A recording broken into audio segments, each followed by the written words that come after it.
get our work session going this evening. First up, is there a motion to accept or modify the agenda? Madam Chair, I move to accept the agenda as presented. Is there a second? I second it. All those in favor, aye. Aye. Opposed, no. Thank you. Next up, we have the consent agenda. Is there a motion? I move to accept the consent agenda as presented. Is there a second? Second. All those in favor, aye. Aye. Opposed, no. Thank you. Next up, we have reports. First up, we have our school resource officer report and update. Welcome.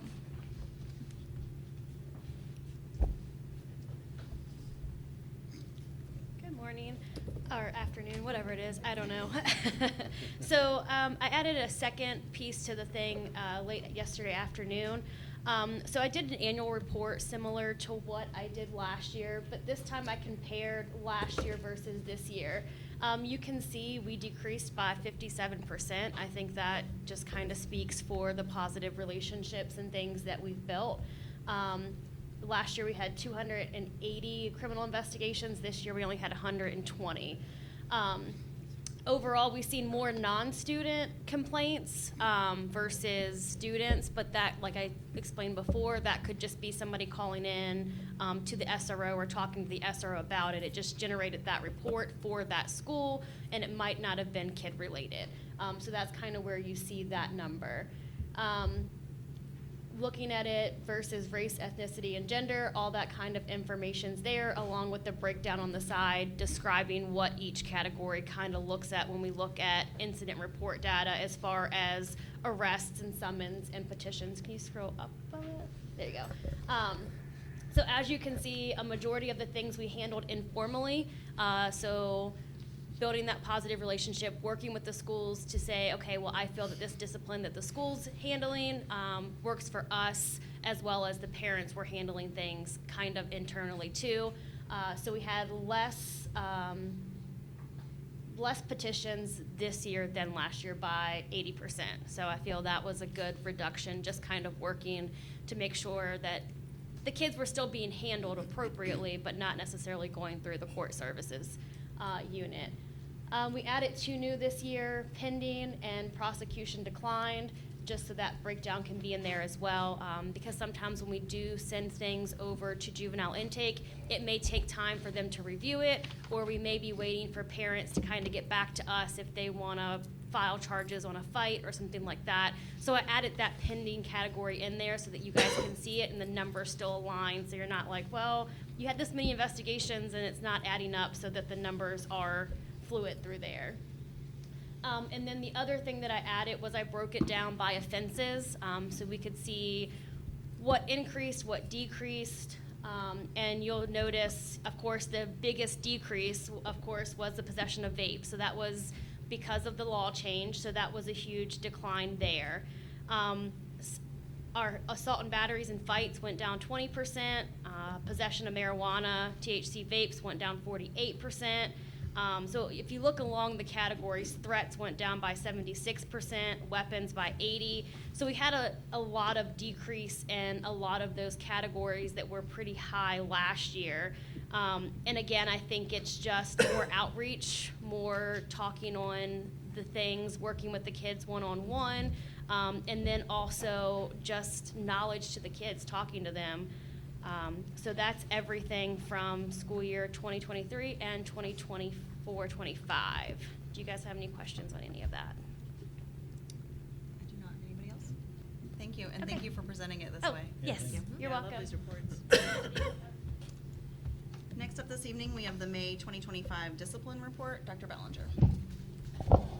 Thank you, Madam Chair. I would like to also take this time to welcome everybody that's visiting us here tonight in person, and those that will join us online later. And thank you for your interest in what's going on in Warren County Public Schools. As far as our personnel report, as far as our discipline report, I'll just go again through each school. You can see that at AS Roads, we had 7 incidents this year compared to 0 the previous year.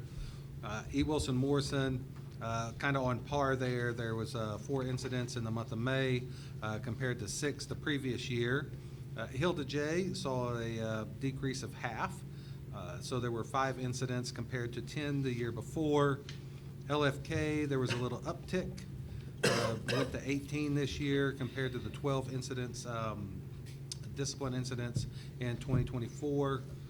Ressie Jeffries, again, saw a little bit of an uptick. There were 6 incidents more this year than last. And I think when you look at it, you can see that the unwanted inappropriate physical contact, that's one of the areas that saw an increase of 5. Skyline Middle School, and I do want to highlight that both of our middle schools saw a huge reduction from year over year. So I do want to say that I appreciate what our middle school administration and staff are doing with our middle schools. And as you can see, Skyline Middle School, the previous year had 55 incidents. This year they had 11. So big increase, big decrease there. And then again, shout out to, again, Warren County Middle School. There were 52 the previous year. That went down to 9. So I do appreciate what they're doing. Both administrators and their teams work really hard. So keep up the good work there. Skyline High School, we did see an increase there by about 23 incidents at Skyline High School year over year. And then we did see a decrease from 38 to 17 at Warren County High School. And then, of course, we only had 2 incidents at diversified mines or non-traditional for the month of May. Any questions for Dr. Mellinger? Thank you. Next up, we have an ESS update. Ms. Chandley.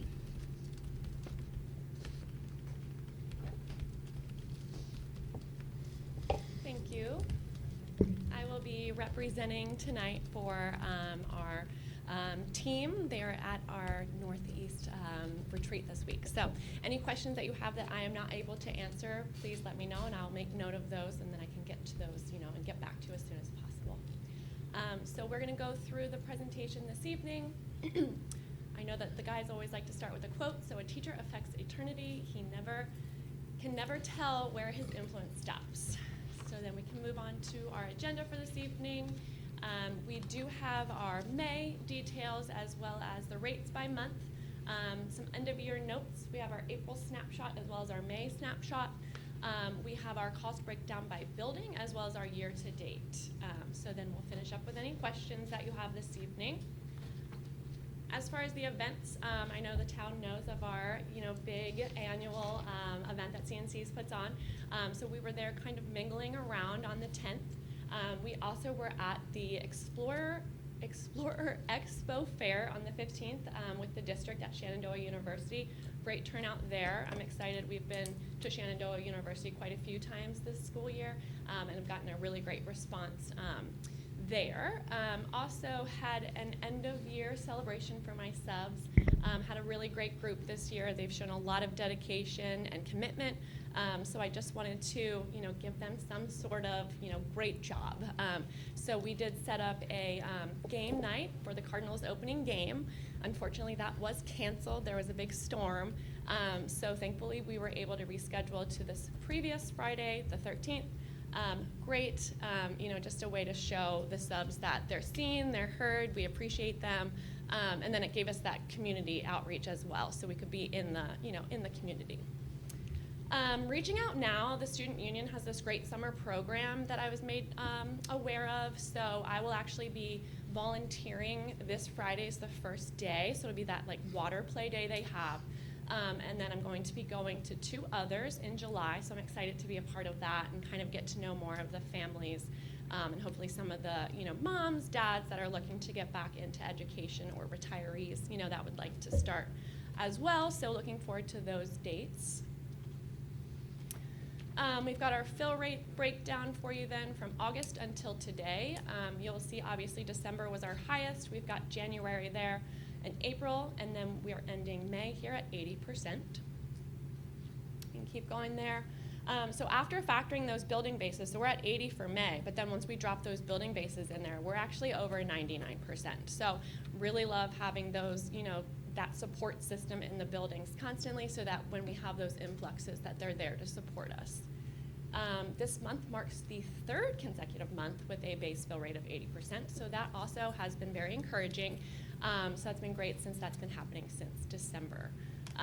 We have over 77 different subs that have picked up assignments this month, so we've hired quite a few this school year, and I've just been very excited to see the new hires that just jump right in. They want to get started, they're eager, they're excited, so that just shows you, all of our new folks that have been jumping right in. And then if we want to do some comparison here, 2023, 2024 district fill rate, we were at 75%. Currently right now we're at 77.5%. Over the course of the school year, we have filled over 7,000 jobs. I think we're at 7,100 right now. Between August 2023 and July of 2024, ESS has hired 78 employees. And back when I started in August of 2024 until May of 2025, here we've hired 75. And I have about 25 in my pipeline currently. So I'm actively excited to see that we're going to exceed that this year as well. All right, and then I know that there were some questions about a survey that I had sent out. I sent it out to the admins of each building, as well as the office staff that I have as a point of contact every day. So I did get some great feedback from them. 89.4% rated this year's sub performance good or excellent. So I gave them, 1 to 5, and we've gotten, very great responses on that. Number one suggestion, classroom management. So that's something that in our GCN, our online training, I'm going to be offering throughout the summer as well, and any enrichment that they feel would be beneficial, just so that then starting the school, the new school year, they have that kind of in their tool belt as well. So based on feedback we received from the district staff, 100% said we're doing great. So I'm very confident and excited to see that feedback as well. And we'll call out Mr. Hoyt here, who I had a lot of communication contact with, was great. And he said that he felt this year went really well. It was really nice to have local management that we could call, and she was incredibly responsive to my request. So that was obviously very encouraging as well to see. April snapshot, this compares last year to this year. So, self-explanatory here. We can go down to May as well. Same thing, pretty self-explanatory, reaching, over our 2024 percentage, so that's always great to see. We can scroll down to the absences by school, so we can see there what we've got for our totals. We can keep scrolling down. And now this will be your breakdown from August to December, and then our next slide, which I believe you have this presentation as well, will be January through May. So if there are any questions there, I'm happy to answer if I'm able. And then this is where we're at year to date today. And that will sum up my presentation for you this evening. Were there any questions that I could answer for you? Any questions? I'd just like to take the opportunity to say, even over the past week or two, I've had so many community members that I've ran into that have had experiences with ESS this year, and with you specifically, having you on site, I've heard lots of really good things, so Okay. we appreciate all the work that you did this past year. That's encouraging. I appreciate that. Yeah, I wanted to echo that because I know I was one of the biggest critics of ESS and had received so many complaints from teachers and subs. You have turned this around, and you deserve that compliment and that credit. You really have turned this around. I do appreciate Thank you so that. much. Thank you. Yeah, I appreciate you saying that. Happy to do it. I love, being able to put that back into the schools. I have 3 kids in the system, so if I can support in any way, I'd be happy to. So, Thank you. very neat. Well, thank you so much. I appreciate it. Thank you. Okay, next up this evening, we have our action agenda. If anyone would like to speak, I will ask after I read each item. So first up, we have the second reading of GCBD-R, professional staff leave and absences, GDBD-R, support staff leave and absences, GBEA-R, drug-free workplace, and GDQ-E, acknowledgement form for employees, alcohol and drug-free workplace. Is there anyone here to speak on that this evening?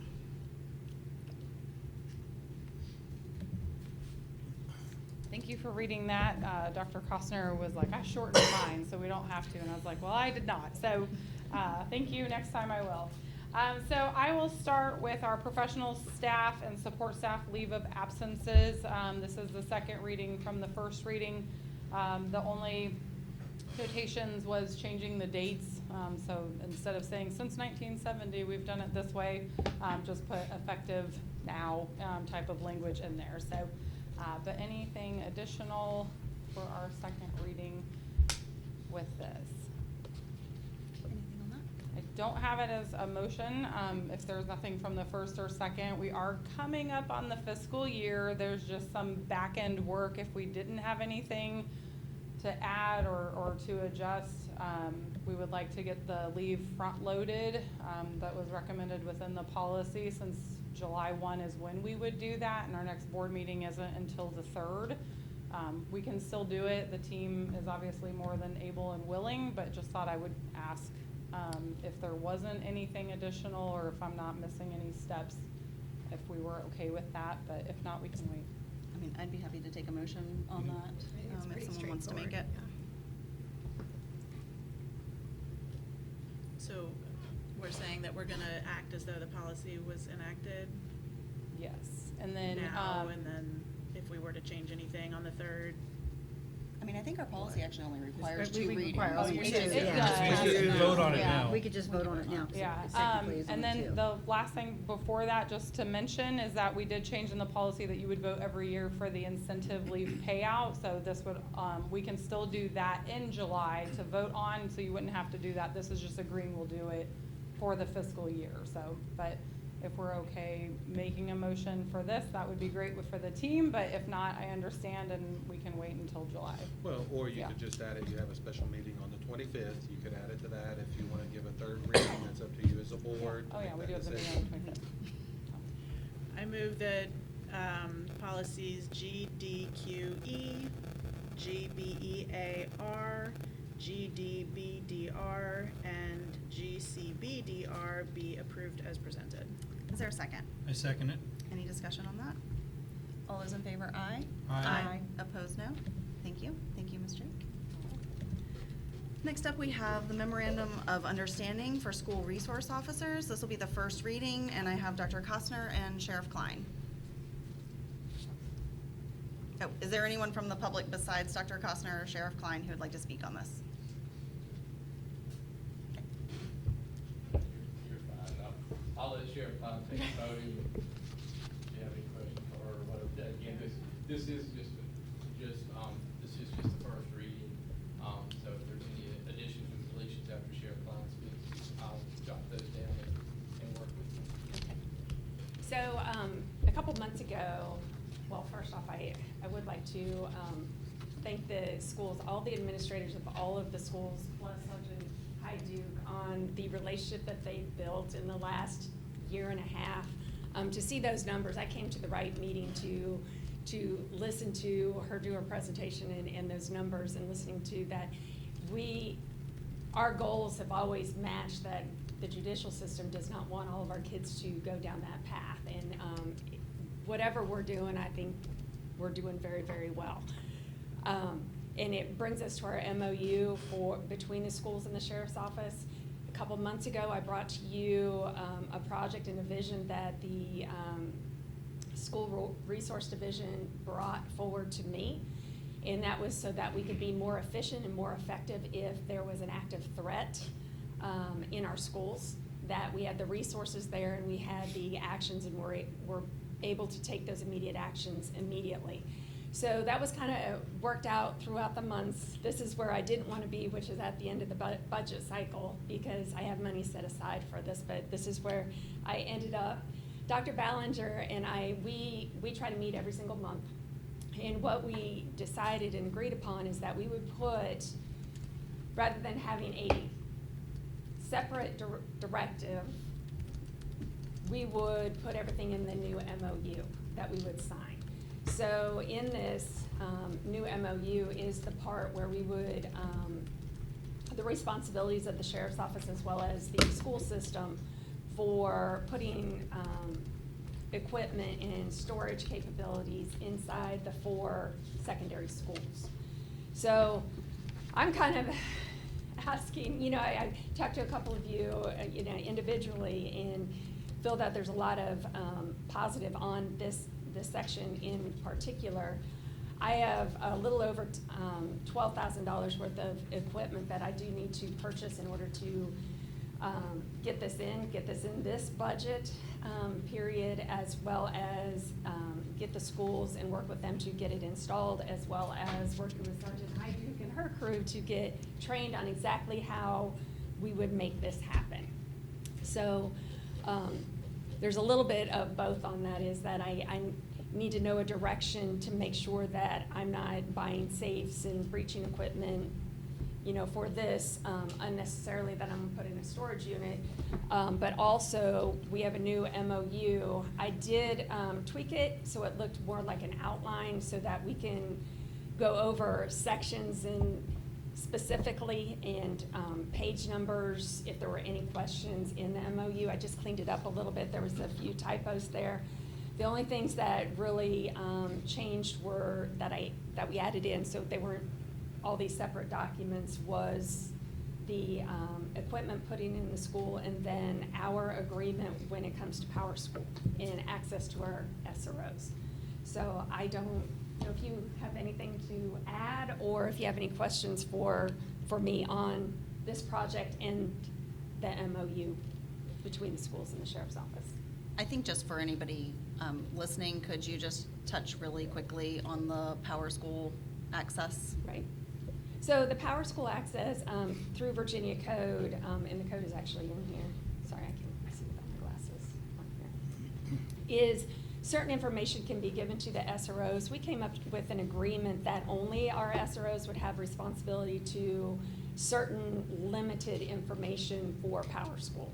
So Sergeant Hyduke and Captain Myrtle keep the schools abreast of any changes. So if we add a permanent SRO, not someone that's just filling in for the day, a permanent SRO that's assigned to that school and in that position, they will have limited access to that information. So if something pops off in the middle of the night, and perhaps it's someone that is having a mental health crisis, or is missing, or any of those things, and school personnel isn't available, then the SROs can be called and say, hey, we need any information we can, and try to figure out what is going on here. So I think we have a really good relationship. So anything that happens outside of school and reaches a certain threshold, we tell the school system, because it can bleed over into the school system and on the buses and transportation and all that, as well as anything that's happening in the schools in that relationship. So it's worked out really, really well. It's not grades. It's not disciplinary actions. It's none of that information. It's really only the registry information, as far as phone number, name, address, and really one of the things to utilize it for is the picture, because there's a picture, an updated picture. So I know we have been called multiple times by either the FRPD or the Warren County Sheriff's Office to say, hey, we have a missing child, can we get an updated picture? And so, we would have to then send what we had in Power School at that time to give an updated picture, because they're trying to get that out there. So it is very limited, as Sheriff Klein mentioned. Again, there's nothing else that they have access to. We set those parameters. So Ms. Himes, who is basically our Power School technician, and controls the servers and everything, and she is our Power School guru there. She sets what limitations they have access to. And again, this is similar to what happens in other counties. I know Frederick, their SROs also have access to Power School, the same as what we are giving. We did pilot it a little bit this year just to kind of see how it would go with limited access, because we wanted to just work through some kinks. Everything has worked well, so that's why we want to go ahead and leave that in the MOU. And just to clarify, it sounds like the officers who have this access, it wouldn't, it's not as though they're like downloading all our information and putting it Oh, in no. yours. It's like as needed, if a particular student was involved, then they would go look up for that one particular student, find what they need, and log out, right? Yes. Okay. Really, the catalyst for this was a mental health crisis situation where we had deputies out there and they had no idea what the child looked like. And they came upon these two boys and they stated what their names were, which was not true at all, the names that were given. And we were scrambling a little bit to get a photo of the individuals. And then by the time we got the photo of the kid, the deputy's like, that's the kid that I talked to. And by that time, we had moved on, and then, you know, we've got to amp it up a little bit more and go out. So this gives us a little quicker access. We have secured MDTs in our vehicle that we can run driver's licenses and tags, and we're able to share pictures on that. And so if we can get just one picture and get it in a quicker fashion, then that helps us out. And then also on the flip side, if anybody runs from school, and we're trying to find them immediately, we have a direction, we can easily get that sent to the shift that is on duty as well, get the information on who the child is, who their parents are, maybe where their address is, so that we can go in that direction and try to intercept.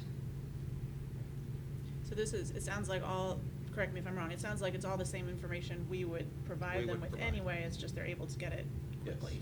Yes. But so this would be accessed, not for instance happening in school, but this would be for if you came across a child outside of school hours on the street, you would be able to then. So it's a little bit of both. So like the second scenario of someone running from the schools and they're in the woods and happen to go somewhere in town, because all of our schools are located in town limits, we would be able to identify them and be able to bring them back to school, take them to juvenile intake, or, you know, whatever avenues we have there. But also on the flip side is if it's 3 o'clock in the morning and we can't get a hold of anybody from the school, and we're working a case where there is a child that has run from home, or we have a lot of families that live in hotels as well that don't really have updated pictures. That is what it's used for. It's not used for, in which we talked about, it's not used for criminal investigations that have nothing to do with the child. So I think that was one of the fears with Dr. Ballinger that we had to talk over, and that's part of the parameters with what you can and cannot do on SRO side and, you know, the law enforcement side of this. This is not a tactic to get information and find out things from other criminal matters. This has everything to do with the children that are in the school system that we are dealing with 24 hours a day, that we might need a piece of information to get us better and more effectively find them and get them the help they need. But say in a situation, like you've got teenagers during summer break hanging out down at the gazebo drinking or something of that nature, and they're refusing to give you their name, are you then able to like tap into the Power School and search it? I think it'd that be more way? than that. I don't think you can do a search by description base of Okay. like 5'10", brown You're not gonna be hair, brown scrolling eyes. through. No, but you have to know the name, because if Yes. you would have to go through and put every child just to see their face. So this is based off of names. And again, as Sheriff Klein was mentioning, you know, one of the things that I wanted to make sure is that, you know, this is not used in outside of just for school purposes and to protect our students and or to allow the SRO to do their job as the SRO for the school and to support students when we need when the need is there.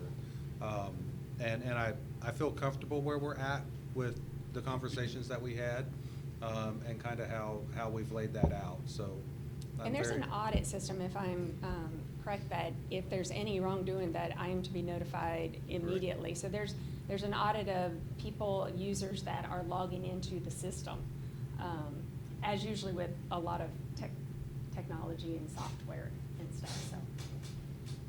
But this would just be for, and I'm not objecting to it, I'm just trying to make sure I have a really clear picture.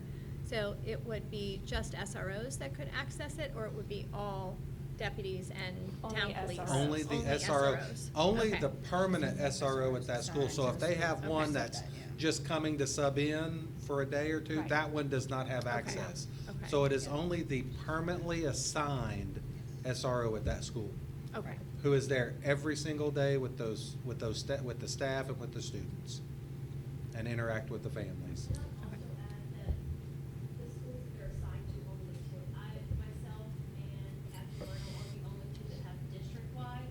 So because we only gave it to the permanent SRO, that SRO only has access to their school. So there's that extra security layer there as well.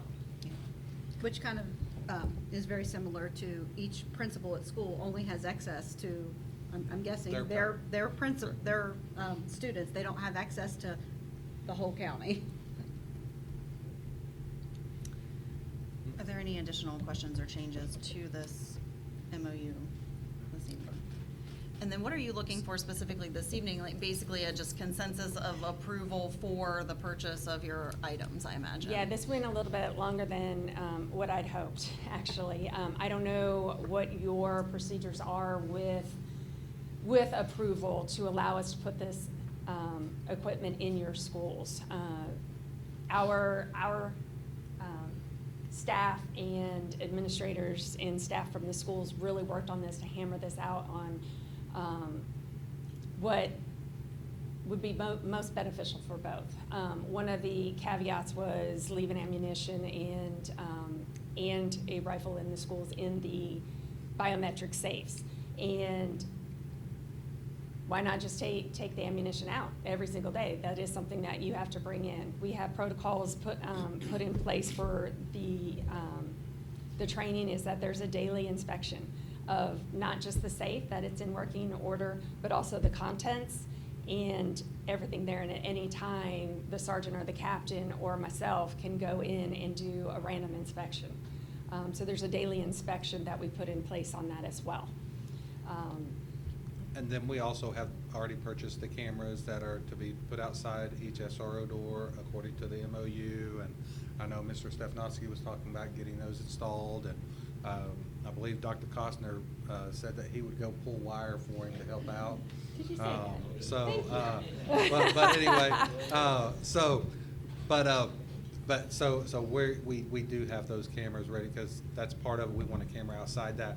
As far as if the board wants, I mean, we were just following our process of bringing that to the work session, which would then go to the next meeting, which would be the 25th. But at any point in time, I mean, if the board wants to accept this MOU as it's presented, I mean, you can make that motion. The only thing I would recommend is, you would only be able to give an opportunity to the people here to speak about it as far as public, unless you wanted to move it to next Wednesday's meeting for an approval. But otherwise, I mean, for me, if the sheriff needs confirmation, then I mean, if you as the board want to give her some type of confirmation for her to go ahead and purchase the material, the supplies, and because we're going to install it, I mean, you can definitely.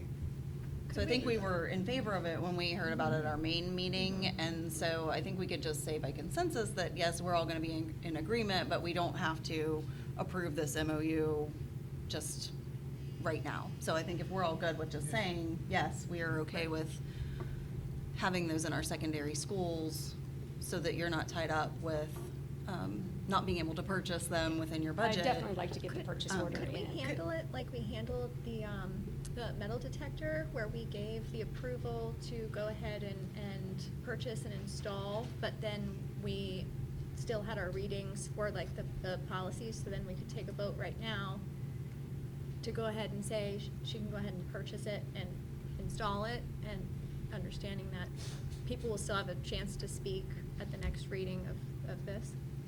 Would that be Yeah, appropriate? I mean, I think that's fine. I mean, I think, or we can just say, none of us Do we are even need to objecting. vote to approve Yeah, I for you think to none buy of us are something? I don't objecting think we to do. it. Are I you have- comfortable buying it without I our mean, I have actual no problem vote? coming back next Yeah. Wednesday. And we I could- do leave on the 28th, and if it takes coming back next Wednesday, I am fine with that as Well, I well. think I just have to get the purchase Well, I order think in. the- I think the piece I think- with End the of this safes month. is fine, because we did talk about that at a previous meeting, and so Right. people have had a chance to give us feedback if they had feedback. So I think that's what we're saying, is Mhm. that even Go if there ahead might and be some purchase it. small changes to the MOU based on Yeah. feedback, we're all in favor In of favor that piece. Of the Okay. purchase.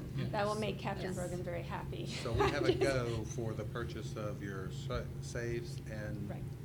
the equipment to go inside the safes. Yeah. And then I'm all for any feedback on the MOU. We put a lot of work into that, and I would really like some feedback on that. That was, I think it's good for both sides. Okay. I'd rather us not vote on the MOU tonight, but I'd rather us just Yeah. say we're fine with you Absolutely. purchasing that, and then you're not tied up waiting for us. Okay. Okay? I appreciate your time and thoughtfulness on that. Thank you, and thank you for working so hard on putting this in. Thank you. And did you want to add anything? No, ma'am. We're good, as long as the MOU is a question, if there's anything you've seen that you need to add or delete right now. Other than that, we can keep moving forward. Okay. We have time until, school starts on this MOU on how we're gonna do it. I just know that we have training to do. We have a lot of training to do this summer, on that particular part. So if there's any changes on that. Well, we have 3 meetings in a row, so we'll have plenty of time to talk about it if we want to. Okay, thank you. Thank you. I appreciate it. And if the board wills, I can bring it back to the next work session, the next one. It does say on there July 2nd, but we can bring it to the earlier one. That's fine, if you want to just have it on for next week, just, Okay. The MOU. In case there's Mhm. feedback. See, Or, I mean, I I don't- feel like, I feel like we need to give the consideration of the public be able to do it at the July 3rd meeting. well, I think he was Or saying like, meeting. do that the second That and would then be the the second third reading. Oh, would be oh, at just the second, okay, second okay, reading. yes. Because this is really only, this is only the first, even though. Okay, so we weren't counting yeah, Yeah, okay, that was the that makes presentation. sense. So next week would be the second, Do we I do would like 3 that. readings for We don't need 3 No, readings you or don't, an but MOU, I think we're just- just talking about it. Just kind of Just to get more feedback. follow Yes. the same practice. Mhm. Sounds good. Okay. So do we want it next week or no? I say yes, put Sure, it out why there not? next week. All right, thank you. Next up, we have the policy review and update, 3rd reading of School Board Member Alliance SBMA policy updates. Is there anyone here this evening to speak on these items? Okay, Dr. Costner.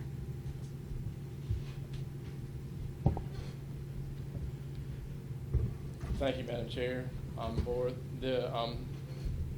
as you know, the SBMA and the School Board Subcommittee subcommittee, excuse me, thank you, have been working diligently to review different policies. These policies are up for the 3rd reading. The first reading was May 28th. The second reading was June 4th, 2025. And I bring those to you for approval for this 3rd reading. Are there any questions? Any questions? Is there a motion? I move that the Warren County School Board approves the SBMA updated policies as presented. Is there a second? A second. Any discussion on that? All those in favor, aye? Aye. Opposed, no? Thank you. Thank you, Dr. Costner. And thank you, Dr. Thank- Costner, for shortening Yeah, that. I was gonna say, thank you for that. I'm not- All right, next up, we have the approval of the division literacy plan for 25 to 27. Is there anyone here to speak on that this evening? Okay, Ms. Bragg. Good evening. The Virginia Literacy Act requires that each division create a literacy plan that addresses how the division will implement evidence-based literacy practices using high-quality instructional materials, ensure that the staff receives evidence-based reading research training, and monitor student reading progress. The plan addresses literacy instruction and intervention for grades K through 8. It is a biannual plan now that the VLA is going into full implementation this coming school year. As you've heard me talk about throughout this year, it was a K-3 plan. This is the start next school year with a biennial plan of K-8 instruction. So that is most of what you see in the changes to the literacy plan as it was shared publicly for comment, and upon board approval, we'll submit it to the VDOE. It is due to the state by the end of the month.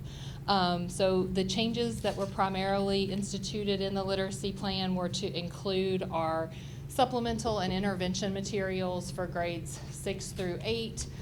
We addressed teacher training, extended out some deadlines based on guidance from the VDOE that teachers are given until August to complete those Virginia Literacy Act modules, and there were different pathways for different types of teachers. English teachers had more modules to complete than, say, a specials teacher or something like that, so we adjusted those timelines and just provided some general updates related to implementation and how we're going to monitor progress checks.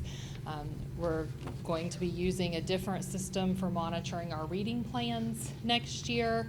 That system will allow teachers to also have a hand in helping to develop those. We had used Virginia IEP this past year, and only certain people have access to that system. So we're hoping that by incorporating and training our teachers and how those reading plans are developed, that they too can be there helping to track the progress of the students and making sure those objectives are met. So there's some changes coming that way. So it's still ever evolving, but any questions you have on the plan or regarding the comments, I'm happy to share. Any questions on this? Is there a motion? I move that the Warren County Public Schools Division Literacy Plan for 2025-2027 be approved as presented. Is there a second? Second. Discussion on that? All those in favor, aye. Aye. Opposed, no? Thank you. Thank Ms. you. Bragg.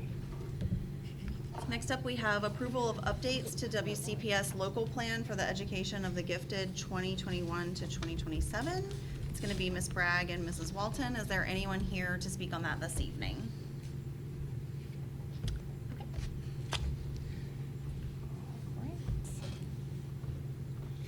So the Warren County Gifted Advisory Committee works to support students identified as gifted and talented. The 24-25 annual report is a report of the committee's work during the previous school year, and I have with me Ms. Denise Walton. Denise is a member of the instructional resource team and serves as our testing and gifted coordinator, so she's going to elaborate more on the work of that gifted advisory panel. I'm just going to speak on the three documents that are attached there. The first one is our local plan for the gifted, and it does go from 21 to 27. In the school year 21-22, we did go through a technical review with the Virginia Department of Education. I don't know if you remember, Ms. Bragg, but I was excited. We didn't have a lot of things to correct. The Gifted Advisory Committee did correct them that year, and then it never occurred to me to bring it back and say, because in my mind I was thinking this is a 6-year plan, we have it here. This year we did look at it again, and we made like minimal corrections. We had some tests, like we don't do Ames Web Plus anymore, we don't do growth assessments, so we updated things like that in the local plan. For our bylaws, divisions are not required to have a gifted advisory committee, but if you do have one, it is recommended that you have bylaws. So we began working on bylaws last year and then finished that work up this year, so we're presenting those to be approved also. And then the third one is the report to the superintendent and to the board, just some things that we worked on. We do have a chairperson, by the way, who could not be here. So we listed our meetings. We meet 4 times or quarterly. And then our organizational meeting, we broke up into elementary, middle, and high school and we looked at who we'd like to have as guest speakers at our meetings. We looked at things that we thought were working and then maybe some things that we thought could use some work. And then one of the things for the elementary group is prior to COVID, we didn't have gifted resource teachers that we have now. So we used to have quarterly these GT activity days, and the elementary people on the committee really wanted to see those come back, so we were able to do that in March. We had about 75 students that we took down to the community center There were about 12 teachers. We divided them up by grade level. We made them work with kids from other schools that couldn't just pick their friends. And I had a parent, I had talked to her daughter's in 2nd grade, and she said her little girl was really nervous about going down there and being with all these kids. So I said, well, let me know how it goes. And she emailed me and said she had the best day and she wished she could do that every day. So I think that was really worth it. The plan is to go once a semester at least for next year on those GT activity days. We have a middle school plan that kind of got put on hold. One of our members, who's also a faculty member, was in an accident, and she was the one that was leading that plan, so I'm not going to share that right now. We're moving forward. We're going to do that for the fall. And then high school, many of the members, and there's only 4 on the committee, have students who attend Mountain Vista Governor School, and they were noticing that the Mountain Vista Governor School Facebook page would share other school systems pages when they posted something about one of the students they shared. So they thought we really need a better social media presence doing that. So from that grew Warren County Public Schools Student Spotlight. I don't know if you guys have seen that over the last 3 months for March, April, and May. So the instructional resource team took that on, and we have the principals submit a nomination to us each month, and it has to be related to instruction.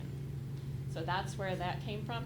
And I've also tried, as we go to the GT showcases and the field trips, I've been trying to share more of that on our Facebook page too, to get that out there.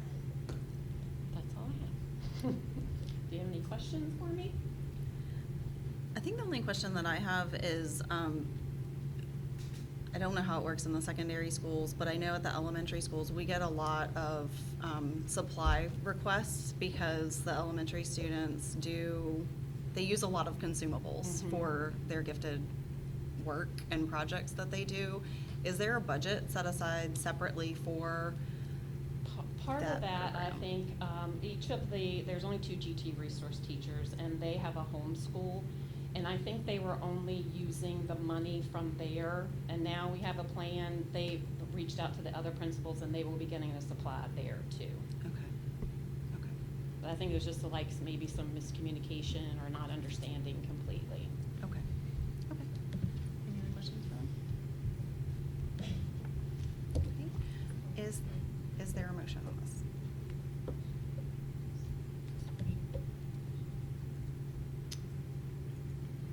I move that updates to the Warren County Public Schools local plan for the education of the gifted 2021 through 2027 and the gifted advisory committee bylaws be approved as presented. Is there a second? A second. Any discussion on that? All those in favor, aye. Aye. Opposed, no? Thank you. Thank you. Next up this evening, we have the approval of the payment of an employee retention bonus. Is anyone here to speak on that this evening? Okay, Ms. Drake.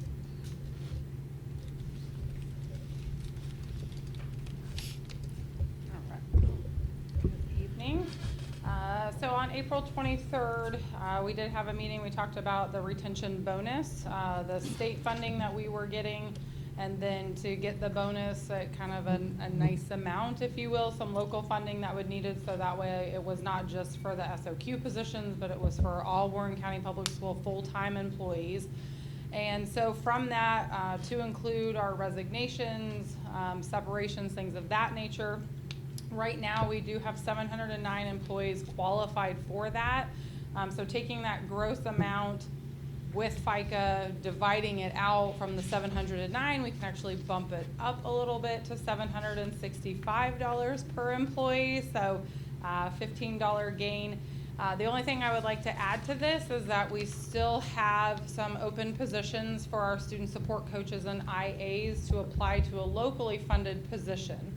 So if they do that, because right now they don't have a current contract to sign, we said that we would honor that. I don't know how many more will move to locally funded to get that, so this could adjust the numbers a little bit depending on what we get, because we did give that extension. So it's not built into it because it's a kind of an unknown number, but would love to get them all, but if we don't, then we don't.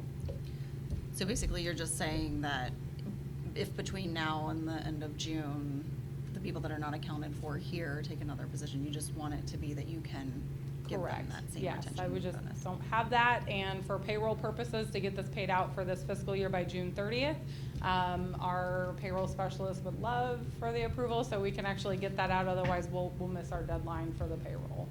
How many of those folks are there? I have a spreadsheet in my binder. We have had 5 take a locally funded position. We've had 1 leave. I think we had 23 total, so say about 19-ish, if I'm guessing. If they were, the student support coaches would go into a teacher position, they'd have to be licensed. So, you know, some of them are not, so they could take an IA position if they wanted or something else. But the max, maybe I'll say 19, rough math, but. Did I hear that correctly? You had said resignations and separations are included in this 709? No, the 709, the only ones that it includes for people not coming back are the qualified VRS retirees. Okay. So that is it. If they have resigned, separated, or did not. So we did have the dates, and we had 7 people not sign their contract yet. Would really like for them to, but so they don't qualify either because they missed the deadline given. Any additional questions? Is there a motion? I move that the school board approves the distribution of a $765 retention bonus to 709 full-time employees funded by $536,129 in state funds and $45,871 in local funds for a total of $582,000. The bonus will be paid on June 30th, 2025. Is there a second? I second it. Any discussion on that? All those in favor, aye. Aye. Opposed, no. Thank you. Thank you, Ms. Drake. Okay, next up this evening, we're going to move into our work session. And up first, we have our capital improvement strategic plan. Dr. Costner.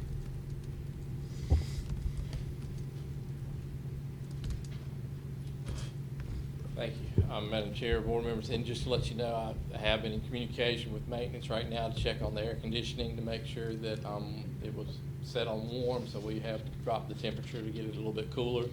So if that's okay with everyone in here. So but with that said, again, thank you.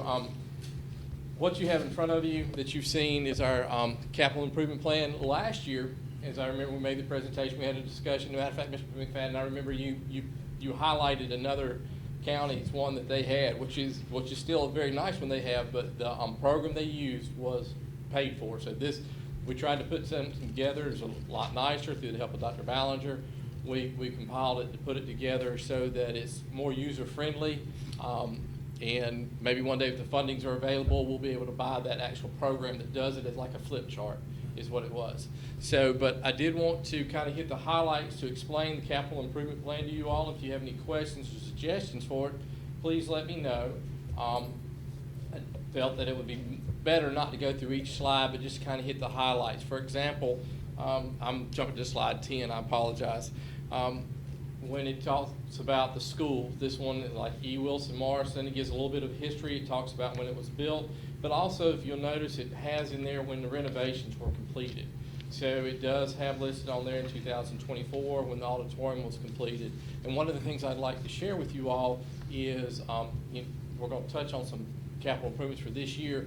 I would like to start, I don't know if I'm going to get with our IT folks to have pictures of our projects that we're working on, the beginning of them, and as we move forward, so that the community can also see it, and we can also see the progress that's being made. But that's kind of how each one is set up about the school.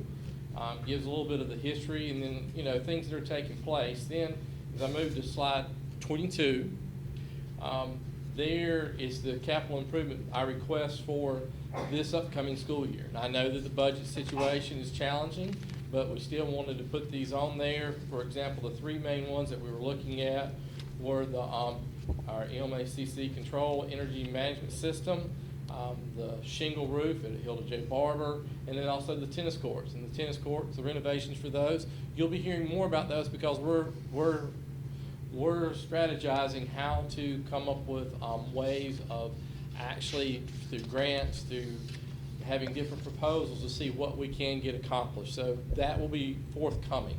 But those are the 3 main ones that are set up for our capital improvement. Then as you move on to the next page, 23 and 24, it kind of breaks it down all the way into the year 2031, kind of a timeline of when we want these projects to be done. Again, we understand, number one, that this is the money, values that are there, the estimates, and it's kind of, it's a wish list. It's what it is, it's what we need. We know that things are gonna be, you know, like the life expectancy of a roof. We know we have to make these replacements. So then, we also included in part of the capital improvement plan, kind of a priority list, from 1 to, I believe it goes down to 28. And there, those are just showing the projects that we want to get done. And it kind of, you know, is a wish list of when we can start, can't start. And then if something does move up on the list, for example, if we do get a grant for the tennis courts, you know, we've moved those up. We applied for a grant for the roofs. We didn't get it. But if we would have gotten it, it would have moved up to the top just because of funding being available. So those are the things there. I did also go ahead and include in the capital improvement plan our capital summary of our roof systems, so that it would be there for everybody to understand, you know, here's where we are and here's the life expectancy of those.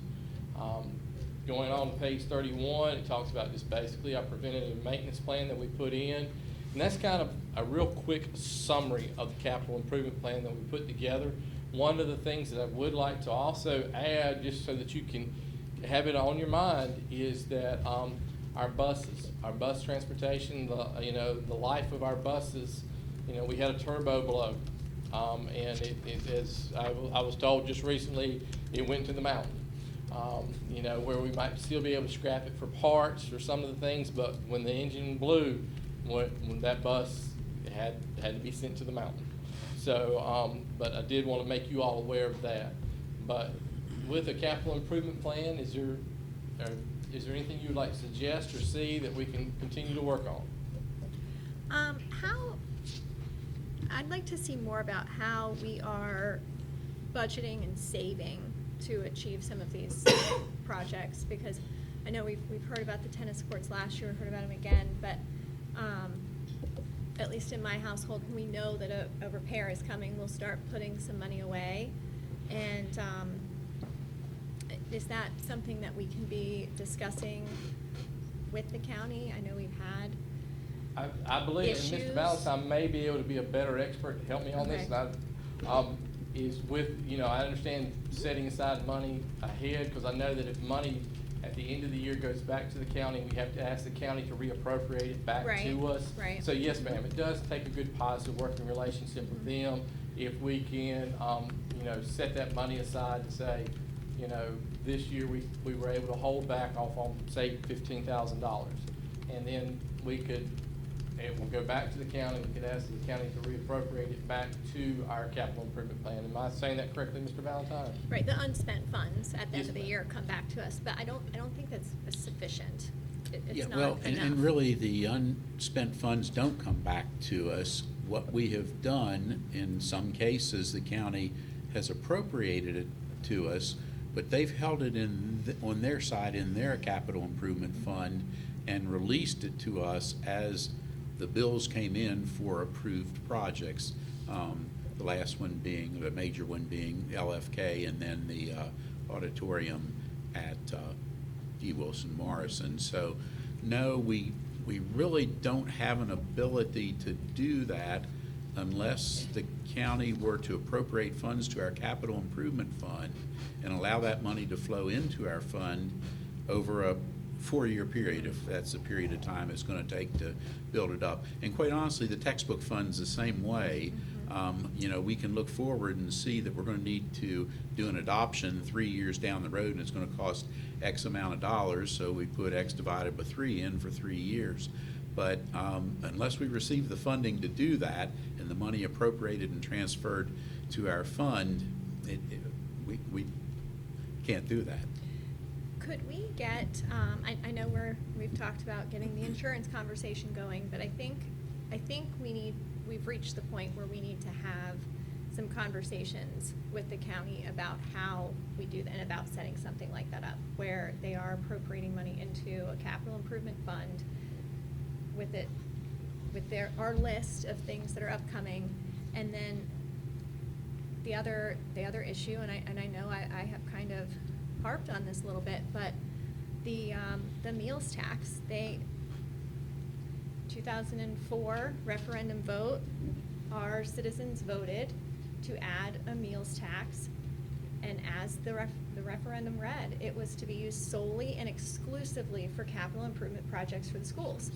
And as you know, now I have the document, in 2018, the county and the town reached an agreement in which 30% of that meals tax money is no longer coming to the schools for that capital improvement project. It's now going to the town as this settlement agreement for the water situation, which, that's great that they came to that agreement, but there was a glaring omission of a board that was left out of all of those conversations, and it's costing us a significant amount of money. So, for instance, the numbers that I was able to obtain, the forecast for the meals tax for fiscal year 25 was $1.4 million.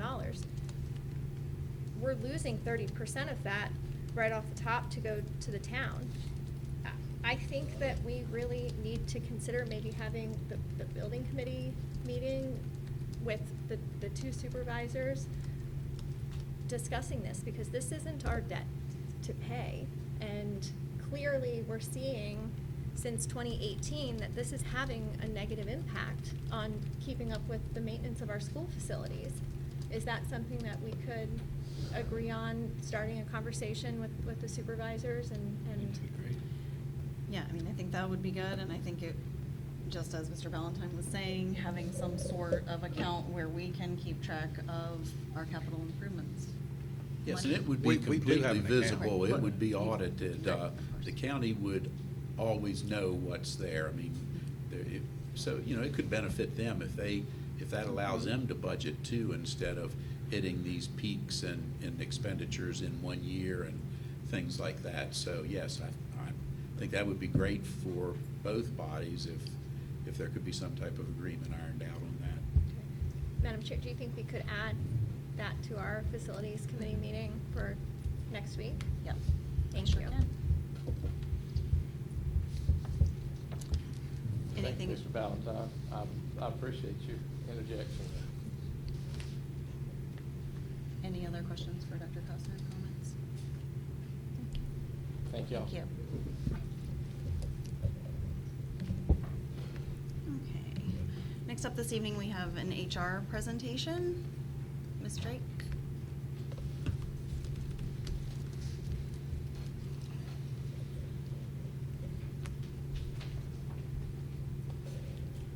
All right, good evening.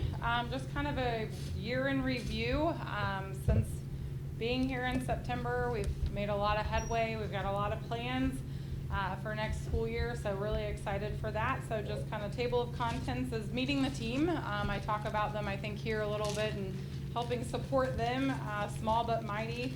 Our turnover numbers, recruitment, current vacancies, and our staff appreciation from what we did this year.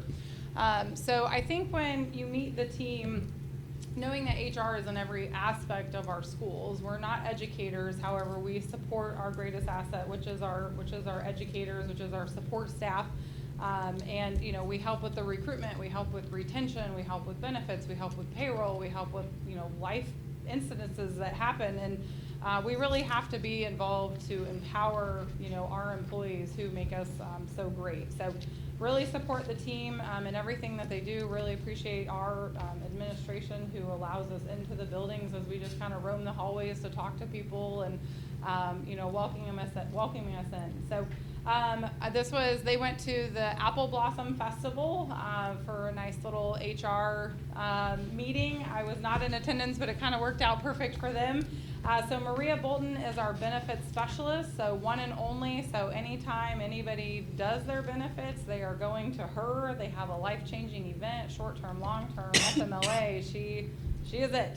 She does it all. So Roxy Jennings is our payroll specialist. Again, one and only for all of our employees to get all of those timesheets in and getting everybody paid appropriately. And she does a really good job of her email management. You know, whenever people are like, "What's this? Where did I get that?" Or "Why am I taxed this way?" You know, so She really does a great job.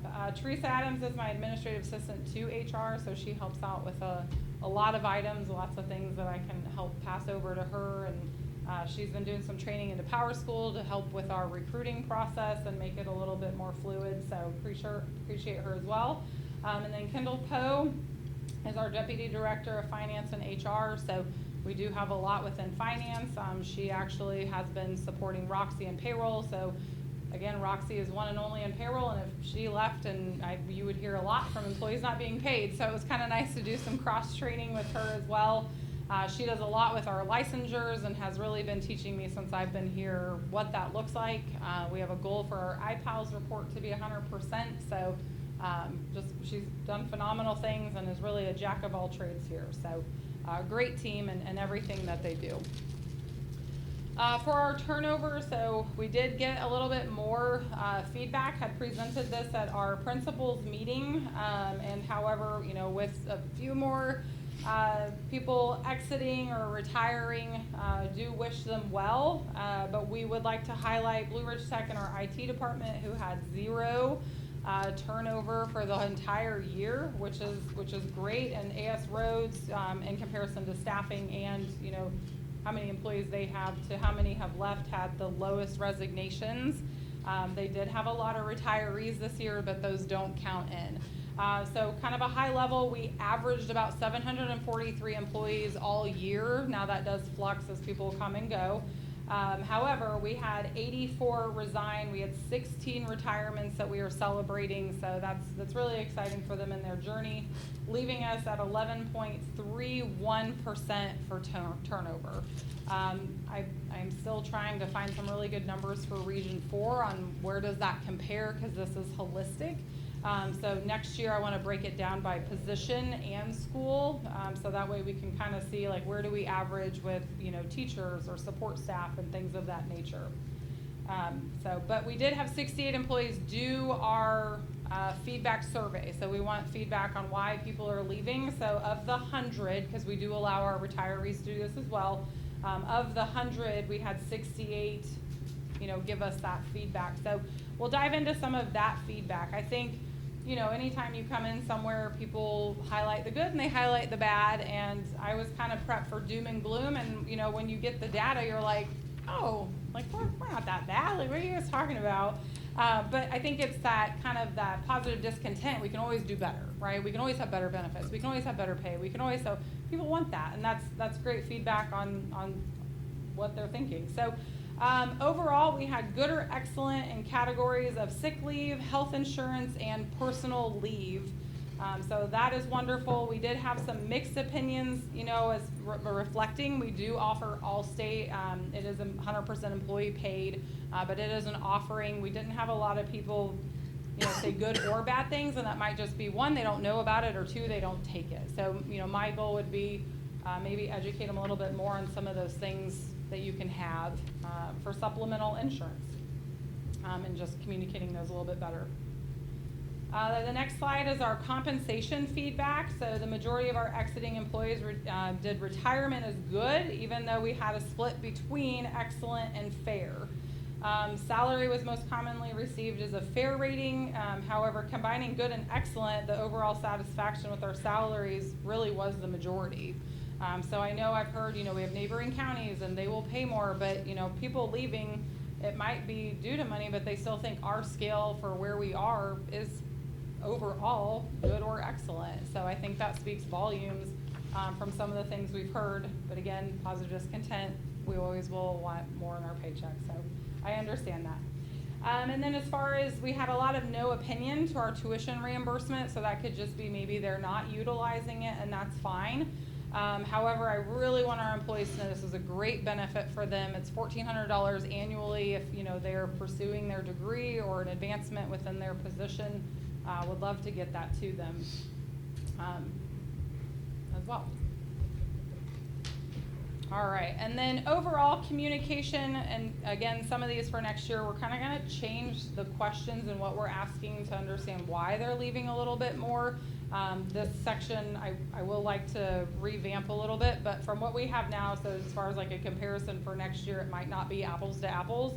But exiting employees did have, good remarks overall with communication within Warren County Public Schools. Our policies, procedures, guidelines were rated good and excellent by the majority. General orientation had a strong rating of good and excellent as well. And the overall feedback was positive on communication. I think being, my tenure in HR, no matter where I've been, it can always improve. It always comes down to communication. My team will tell you, I say the power of 7. I don't care, you gotta say it 7 times before it'll finally register. So I think we can constantly do that, even if it's redundancy or another email or another, newsletter of some kind. At least we're getting the word out there. But overall, we are communicating very well. So 68 employees have said, or people who are leaving. All right, and then the reason for separation, I wish I could change this, but this is a VDOE requirement. We have to give them 4 options. I'm only reflecting 2 because the top 4, it's a lot of mixed signals. I really want the question of why are you leaving without a lot of options. I think it kind of boils down to one and one reason only, and I'd like to capture that. But for reporting purposes, we do have to give them 4 up to 4 selections from the items listed here. So that will not be able to be changed. However, the family circumstances and better job opportunity were the top 2 reasons on why people were exiting Warren County Public Schools.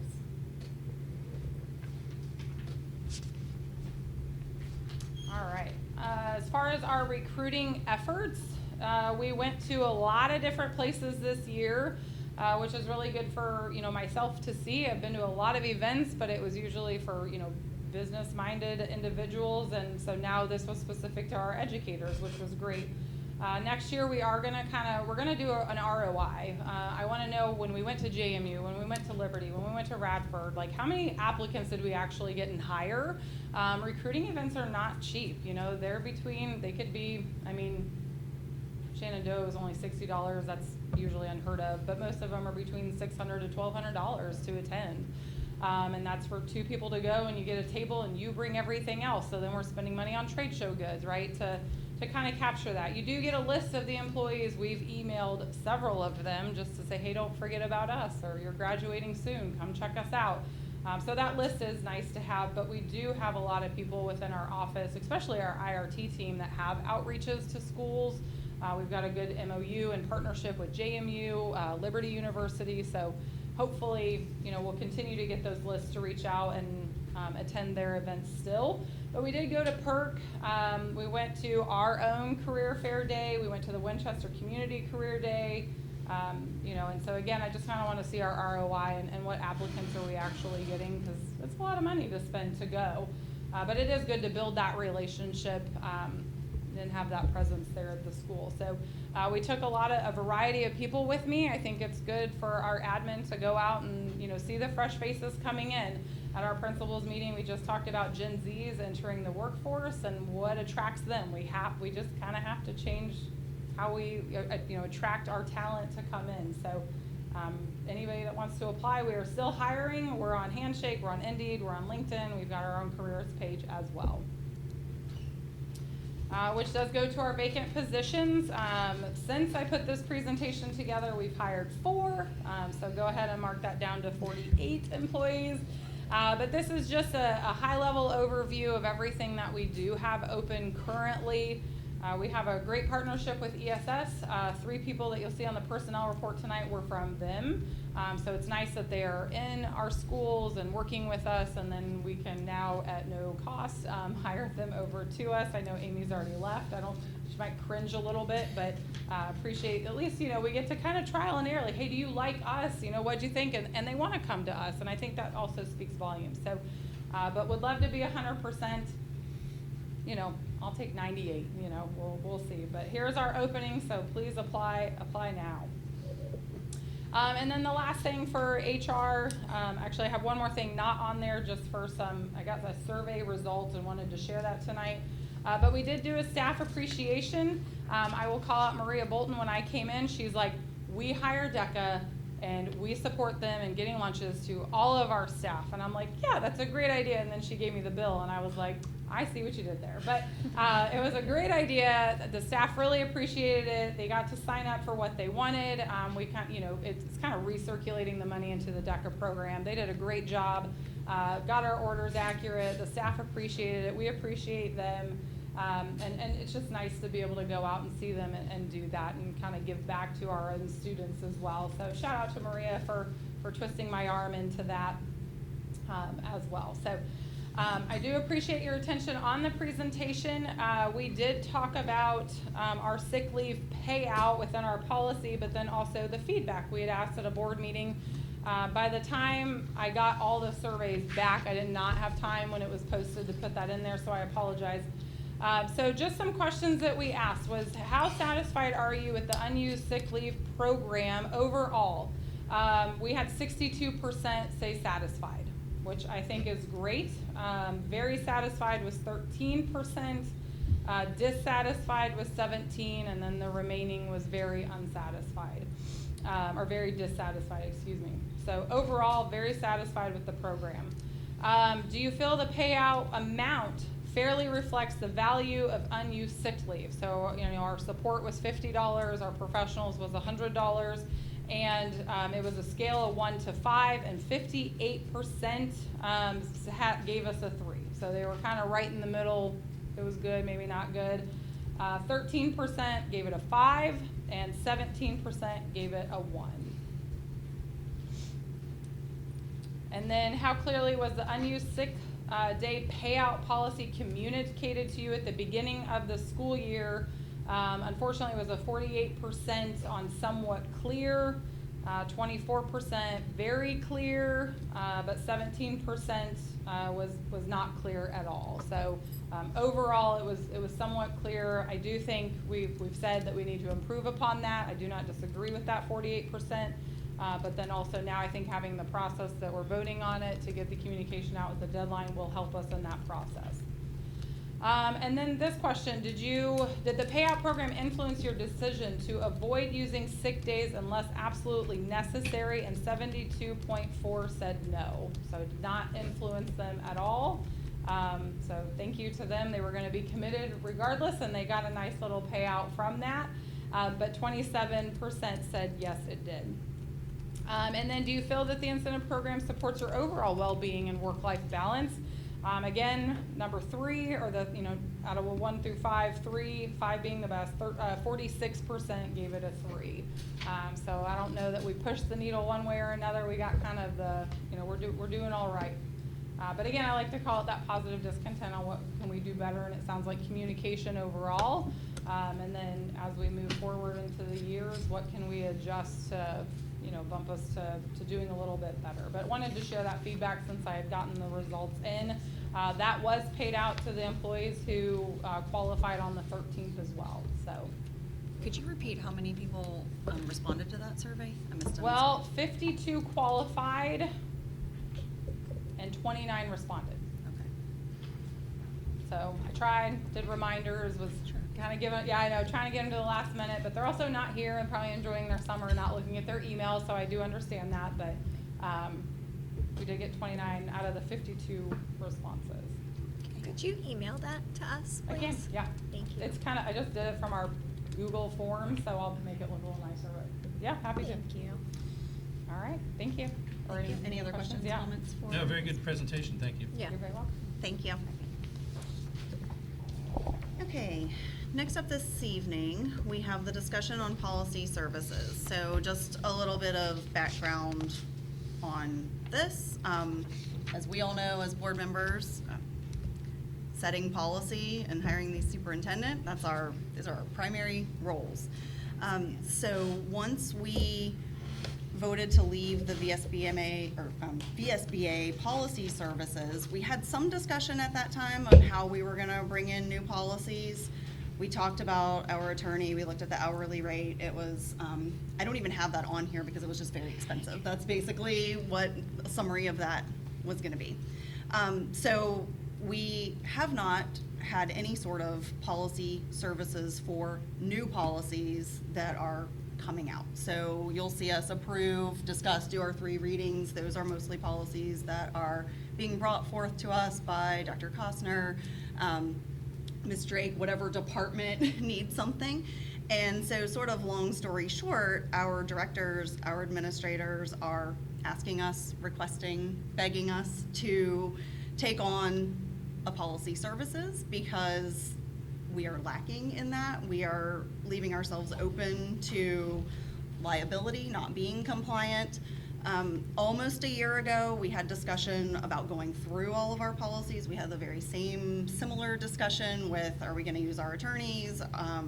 We're not members of VSBA, which I understand most of the school divisions are using them, but we're not members, so that wasn't an option at that time. And then we came across SBMA. That is who we ultimately went with. We approved a chunk this evening. We're in the middle of reading. Mr. McFadden and Ms. Lowe have been working with them as we go through each chunk of policies. So far, I don't think there hasn't been anything that has concerned any of us. We said from the beginning, if a policy comes up for review, it seems questionable, just like we did with VSBA for all those years and decades before. We would submit it to our attorneys for review, and just basically make sure that we're staying compliant. So now is the time for us to have some policy services. We know it's something we have to do. We checked some prices. Again, I didn't put anything for our hourly rate for our attorney. I see VSBA just popped on here, but basically, we have to have annual dues for that, as well as membership. So that's a little over $12,000 for VSBA, and then SBMA is able to do it for the June 1 to May 31st time period for $2,900. I think that, as we consider this and we're trying to be fiscally responsible and get this done, I think the discussion, to have is who we're going to use. We realize what we're doing now is not working because we're not doing anything right now. And so this is something I'd like to see us discuss and hopefully move forward at our July meeting so we can get something in place. And I think when we're looking at this, talking about this, for me, it would be the same that it's been with all of our policies before, looking for someone to keep us just not more restrictive than what state code is, but basically just making sure that we're compliant and keeping up with new policies as they come in to effect. And then anything that seems controversial or questionable, then we still have our attorneys, and we have that ability to have them review it. Those are my thoughts on this. Yeah, being on the policy committee, I thought, again, it's a different service, so to speak, from what they're offering, but I thought they've done a great job of getting to us when we need to do it and having communications back and forth, and they're responsive. So I don't know if they have different people doing it or if it's the same people doing it, but it was a good experience for the past year doing that. It's the same people. Same. Other thoughts, comments? Are there dates, that June 1 obviously has already passed? Would it be a July 1 or July 1 to June 30th? Is that August 1 to, since? I imagine they would work with us, but I feel like we should ask them before our July meeting and confirm. I would hope that were we to join them, they would share with us any updates that had happened since June 1st. I assume that's what they would do, but we can confirm Yeah, that. I think that would be a question. And if you don't mind, Madam Chair, the one thing I would just recommend that the board consider also is that currently, my understanding is that the SBMA does not have an attorney, and the revisions that they've been doing has been minimal. And there's only been a few policies that we've sent to our attorneys to review because a lot of it was just maybe a word here, a word there. There wasn't any real structure or anything. It was just, and sometimes it was just they changed the date. If there's a new law enacted, that if they don't have an attorney on staff, that will need to go to the attorney when there's a new law enacted for a policy to be created. So just keep that in mind. that I would make that recommendation, that anytime there's a new law, a new policy is being enacted from that law, that automatically goes to the attorney for review, if they don't have legal services on board to be able to review that. So, right now, again, with the review, those have already all been reviewed by attorneys because they were VSBA policies at that time. And so there's only been a couple we have sent with some of the revisions. But just keep that in mind, because when you do send that to the attorney, then you are paying your hourly rate. So. Any other discussion, thoughts? General feeling? I mean, I would like to move forward with it. I'm obviously a member of the SBMA, and so I do see they send us updates and let us know what the legislative changes have been, which I thought Sands Anderson used to do that as well. They would send us little proposals, but that didn't kind of pan out as we had expected them to continue to do. But yeah, I think for simplicity's sake, this would be great. They've already got the policies good to go with the other communities that are involved. I believe they have representation in 33 different counties now, so it's not reinventing the wheel. Anything else? I think obviously we should ask them if they have an attorney. I mean, when we did this last time, it was a kind of a new operation, new organization, so maybe they've regrouped and added a attorney section to their team. It would just be beneficial if they did. Yeah, right. Yeah, I mean. Can I just ask that you and Ms. Lowe ask those two questions, since you have contact with them regularly through the policies you're already doing? The first question would be, can we change it to July 1 to June 30th? And the second being if they have an attorney on staff that is reviewing the new policies, laws, whatever it is. Could we see an example contract as well to review? Well, yeah, so we wouldn't, yes, I would expect that to be on for our. Like an outline of what I mean, I don't know if they can have specifically it their by, services yes, will be. July, is it the 3rd? I think so. For the second. Second. July 2nd.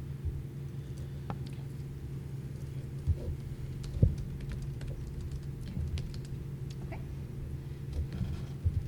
Next up this evening, we have the school accountability system, and that's going to be Ms. Bragg and Mrs. Walton.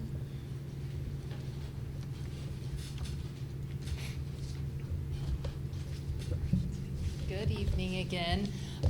You have a double dose this evening of Denise and I. So we are going to discuss the new accountability system, and we will be looking at assessment year 24-25. So this is last year's data for accountability year in the coming school year. 25-26 is what the label will apply to. Just as a reminder, this is sort of the first year of full implementation, sort of. We'll explain sort of some of the details around that for the new accountability system. You may be used to hearing the word accreditation. Accreditation no longer applies to SOL data, attendance data, and what we're going to be talking tonight. It is now accountability. So that is the change with the new system that we're going to walk you through. Denise and I are going to kind of tag team the slides and the presentations. Feel free to stop and ask questions along the way, because it is a lot of detailed information. So we'll take questions at the end, but if there's something that you need to clarify in the moment, please just stop us. So with that, I'll let Denise get us started. Okay, so there are 4 components or focus areas with the new accountability system. The first one is mastery. That's going to be your SOL test, the BAP test that our students with cognitive disabilities take, and then the EL test to access for Ls. That all is in mastery. We have growth. We just find that at the elementary and middle school level. It's expected growth. We're for this year, you're going to find this. We're going to say this a lot. Hear it several times. For today, for June 18th, the growth, we're using BBOS this year. It stands for Virginia Visualization and Analytics System, and it's about expected growth. It looks at the students, all the students' tests that they've taken and how they did compared to everyone in the state. So that's growth just at elementary and the middle school level. There's readiness, that's where you'll find the chronic absenteeism, the graduation rate for the 6-year rate, and then we'll get into that 3E framework. And what's the middle school, elementary, sorry, I'll be sorry. 5 Cs. For readiness, yes. 5 Cs. Thank you, 5 in attendance, okay? And then finally, we have graduation, which is gonna use the federal graduation indicator, which only recognizes your standard and your advanced diplomas, okay? This just shows you what it looks like across the levels.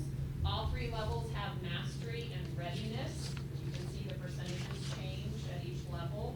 For readiness, we're preparing them for the next level, so it's gonna count more. And then as I told you, elementary, middle have growth, and then the high school obviously is gonna have graduation. I didn't put all that into a chart so you can see across what it counts at each different level. And then, this new accountability system was presented to us saying that it is a clearer picture, Transparent. more transparent. And honestly, personally, I think this is where it is most transparent, because you can see you're gonna get 4 different categories for your performance. You'll be a distinguished, on track, off track, or needs intensive support. And what I think is clear about that is the number of points. So if you have 90 and above, then you'll be distinguished. 80 to 89, you're on track, and off track is 65 to 79, and then below 65. Just found out, remember how we talked about rounding up? I just found out yesterday in the CIP, at that meeting yesterday, they'll truncate it now. So if you get an 89.9, it's an 89. So they're not gonna round up now. So will they, Changed that. Yes. They were rounding up to the. I think it went with the state superintendent. She said, we're gonna round up, and they said, once she left, it was like a week it took for them to say, no, we will not. So they're gonna truncate their numbers, which doesn't matter to me. so when they then advertise the school is on track, will they also list the score as well? Yes. Okay. As far as we know, yes. Today, as of They will give the points. So, and I agree with Denise. I think that the point system and the establishment of like the 4 different tracks is clear to the public facing piece of it.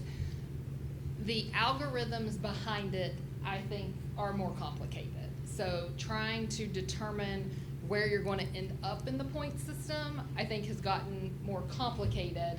The end result, I think, has some clarity to it, if that makes any sense as we get ready to dive in here on the percentages.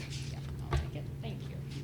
Okay, so, as Denise said, the mastery is across all 3 levels. The percentage rate goes down as to how much it counts towards the accountability rating as you move towards high school.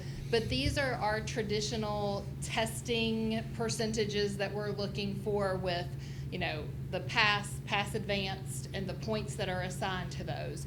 You will also receive on the SOL points for a fail and a fail below basic, but it's a downgraded point. So it's 1 point for a pass, 1.25 for a pass advanced. A fail is a 0.75, and a fail below is 0.25? 0.25.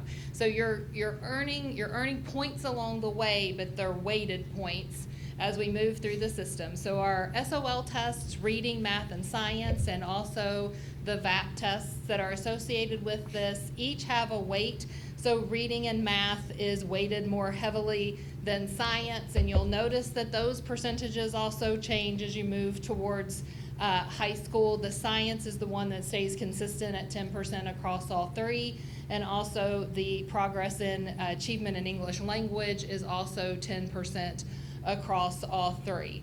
The reason why the integrated reading and writing component test is highlighted, right now that test does not count. So our 5th graders and 8th graders take the integrated reading and writing test, but it is not a part of accountability as of today. Our high schoolers are not currently taking that exam because the county moved to the locally awarded verified credit through the writing portfolio that they complete across 9th, 10th, and 11th grade. And so they're not currently taking a writing SOL that's factored in, and they're not taking that integrated test at this time.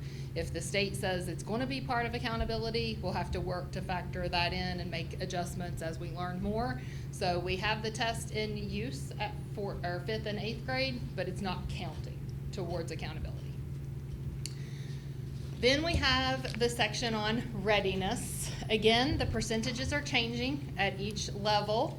The highlight. So the 5 C's performance task that would be completed at 5th grade and 8th grade has not yet come into play for this school year. So the chronic absenteeism is going to be 10% at elementary, and then it's split 10% chronic absenteeism at middle school and 10% for advanced coursework to try to make up for that 5 C's performance task that is missing.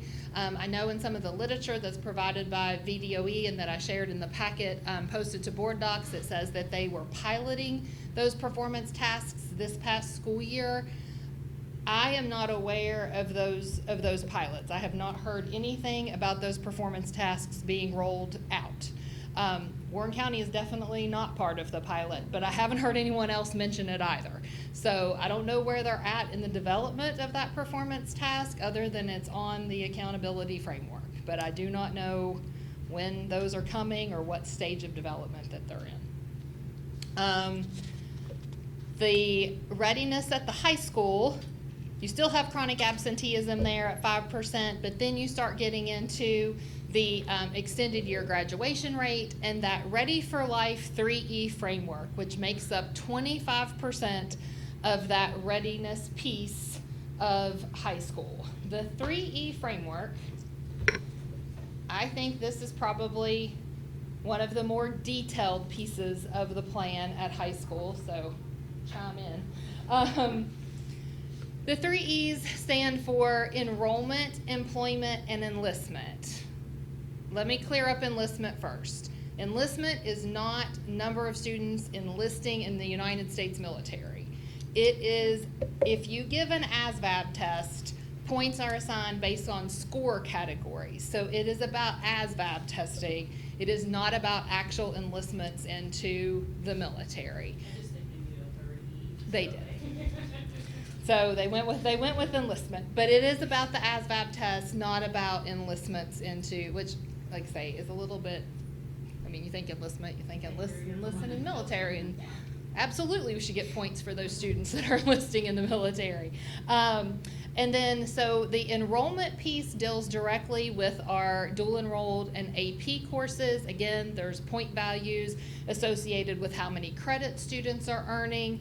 If they earn like an associate's degree, that 2-year college degree at the same time as their high school diploma, that's a 1.25. So there's point values assigned to how many DE credit students are passing with a B, not just passing, but with a B, and scores earned on AP tests. As you may be familiar, we don't have as many AP offerings in the county as we once did because we moved primarily to try to support more of the DE. Students are oftentimes very successful at earning solid grades in their DE coursework, and then that work is guaranteed to transfer to, in-state tuition or in-state institutions and things like that. So we've put a lot of effort into expanding our DE course offerings and having those options available to our students. The second E is on employment. This has to do with CTE completers, work-based learning, how the points are divided, all has to do with kind of how many boxes you're checking within like the CTE completer in a high demand field. The information on the CTE employment section just passed the Board of Education last month. So we just got that information on what is determined to be a high demand field. And I do understand they did it sort of regionally, to try to address the broad nature of the state, but that just passed the board at their May meeting. So that's how 3E readiness is determined at the high school. And finally, we have growth. And Denise already alluded to it, that growth for this year will come from VVOS data that we will get directly from the VDOE in sometime around September or October. We're hoping sooner rather than later. That growth data, we have training and have been to VVOS University and gone through the training for VVOS, but their growth metric that they're using is not one that we as a division have access to. It's a different calculation of growth that they are using through VVOS. So the state will give us that information. There's something else I was going to say about, it's just this year. So in the state budget, in the state's budget, they did not continue the partnership with VVOS going forward. So next year, growth will be calculated a different way. Have we put you to sleep? Are you following? There you go. Should we do a check for any questions so far? So we're working as best we can to try to stay on top of it as we implement a new system and know that things are changing. If you're interested and totally understand this, you can take a look at the Board of Education's June meeting. There's a presentation on accountability where they're looking at other things that they may consider going forward. So it's still very much a fluid situation of how they're going to truly be determining accountability. Some feedback we've gotten from our principals, and someone told me just this morning, they do feel a little bit like the goalpost is being moved while we're playing the game, because it's unclear as it's being implemented exactly how you're going to earn your points. Some things are very clear, points on SOL scores, and we can absolutely work to achieve as many of those points as we can. But there's just a lot of still unknowns and data we don't have access to in advance to make a prediction. The last piece on high school is the federal graduation indicator, again, only recognizing standard and advanced diplomas. Ready? Okay. Do you guys have any questions so far? Just in general, did they model this off some other state's accountability system, or just? It's supposed to align with the federal regulations. That has been a big part of what they've talked about, is that this system aligns more closely to ESSA, and the ESSA identification, I don't know that it does entirely. Having been the one that's worked through like ESSA identification and student groups and that sort of thing, I think that it does take into like the federal graduation indicator. That's a piece of, that's a piece. Chronic absenteeism is a piece. But it's still, I think, kind of playing out into exactly how it's all going to go together. Because one of the things that was with ESSA identification, if your school was not accredited or accredited for ESSA, that was a way to get in and out of that identification. And so with this, and you'll see on a slide here in a second, there is a ramification for also being ESSA identified associated with this. So, as I think as we learn it more and as we get a complete set of data, I think we'll maybe see some of that alignment. But just in trying to kind of wrap our minds around all of these pieces, the ESSA identification is still very much a part of it. Yep. So in these notes, some of these things we've already talked about. The first one, though, that if a school has less than 15 EL students, then that does not count in the EL progress, and that then goes for elementary and middle, that 10% then gets added to growth. But for for high school, it's divided among all the indicators. So on that chart where I showed you math was 15% at the high school, it would become 16.7 if they didn't have 15 EL students. And then for EL students, they need to have 2 consecutive years of data from Virginia to count in EL progress. So right away, we know we're not even counting EL students until they hit 2nd grade, because they would have to test it 2 years already. in Virginia. Even though we're part of a WIDA consortium, and so we get scores from those other states, they don't even count, they have to test in Virginia for some reason. I think Heather touched on, you get more points for the pass advance, you get 1.25 if you score pass advance, and if your growth is, if you have more than a year's worth of average growth, you count also. Oh, I see what I did, I was like looking at that 1.0. You get 1.2 also, or just, and you get 1 if you have average growth or pass proficient. And then we already talked about how our 5 Cs have not been developed yet, so chronic absenteeism is gonna go up to 10% in those.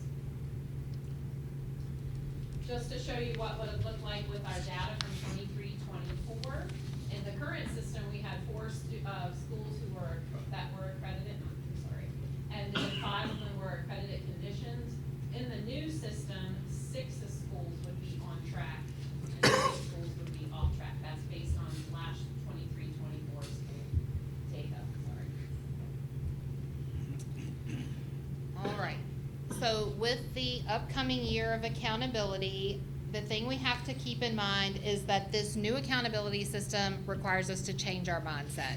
For decades, we've been looking at meeting SOL benchmarks of a 70% pass rate in science and math and a 75% pass rate in English. That benchmark is not there anymore. I keep using the idea of like, you just want to gobble up as many points as you possibly can. It's like playing a video game and you're just trying to get the high score every time you go through it. So. Yes. Yeah. Yeah. Good, because that's what the imagery we're going with. So you just want to get as many points as you possibly can in order to try to reach those benchmarks for off track, on track, distinguished, that sort of thing. So we're adjusting our mindset from 70 and 75% pass rates and changing it to more of a points accumulation as we work through the system. And with our prediction, Denise has done a wonderful job over the last several years, kind of at this point in time, providing like a red and green chart that says this is where we think we're going to be when the state comes out with accreditation, in the fall. There's data missing here. So, 25% of growth at an elementary school is missing. So even though we can provide, and Denise is going to walk through some of the charts, we can tell you where our points are now with what we have. With 25% of the data missing, we're just missing too big of a chunk to say we think you're going to be on track, or we think you're going to be, distinguished or off track. It's just too hard to predict with that much data out of the picture. So I'll let Denise talk. Can I Yeah, ask go ahead. real quick, Ms. Bragg? On the slide before this, Yes. you had what we would be. How did we calculate this if we don't have the growth? The state gave it to Oh, us. the state told us This this. was from 23-24, yes. They Okay. literally sent us off. They actually sent us a spreadsheet to enter our own data into, and then somebody did a FOIA request for all the schools in Virginia, so they ended up sending us our exact numbers. And that's something to keep in mind. I do feel a little bit like for this year, with it being new and with pieces of data that we just don't have access to, it is going to be kind of a situation of when the VDOE has run all the formulas and calculated the points, then they're going to tell you you're on track or whatever. We'll get it, we can double check it, but until they provide like that growth data, we can't make that prediction. There's 25% of the data missing, and there's also already been a few changes with like ESSA identification, as far as they've added things. Even from what they gave us here, they've changed things throughout this school year that maybe would have impacted this. Maybe somebody would have, gotten some more points and been distinguished.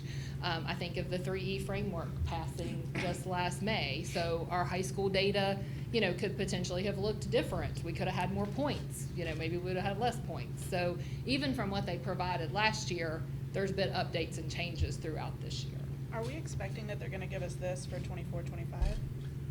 Yes. Yes, they'll give us The accredited piece will be missing because they're not doing accreditation Oh, anymore. okay, so they We'll were- only get the new system. On track Yeah. or distinguished. extinguished or off Yeah, track. they won't be running it both ways. They'll just be running it on the new system. So for this accountability year, Warren County High School has pointed this out, was accredited with conditions and moved to on track. They actually have the most points out of the 9 schools and then from the new system. So it's kind of interesting, the old versus the new. Did- Oh, sorry. I was just gonna say, did they make any change? I know that, you know, if students have been with us for certain, you know, time periods as far as when they move into the school, did they dig down and make changes even to that level, or are those things staying the I same? will tell you, for EL students, they would have 11 semesters until their score would count if they failed.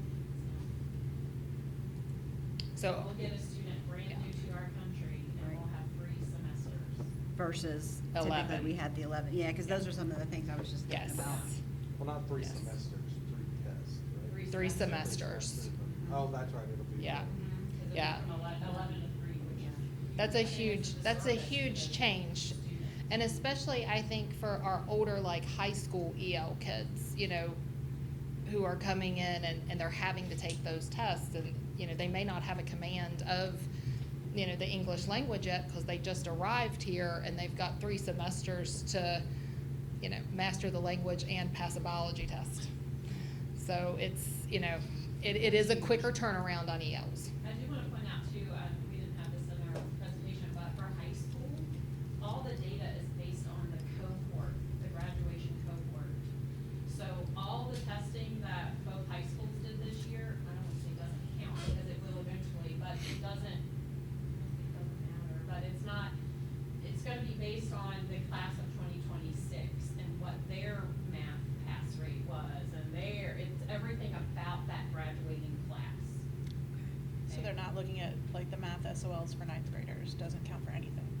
Correct, but it will when It those will in 9th 4 graders years. become Sure. seniors. Seniors. That's crazy. You said flying the it, plane not together. but I would nod my head.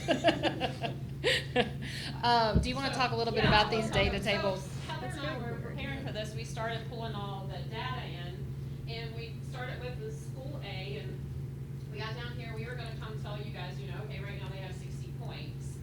This particular school doesn't have 15 EL students, so this is gonna jump up, they're actually missing 35%.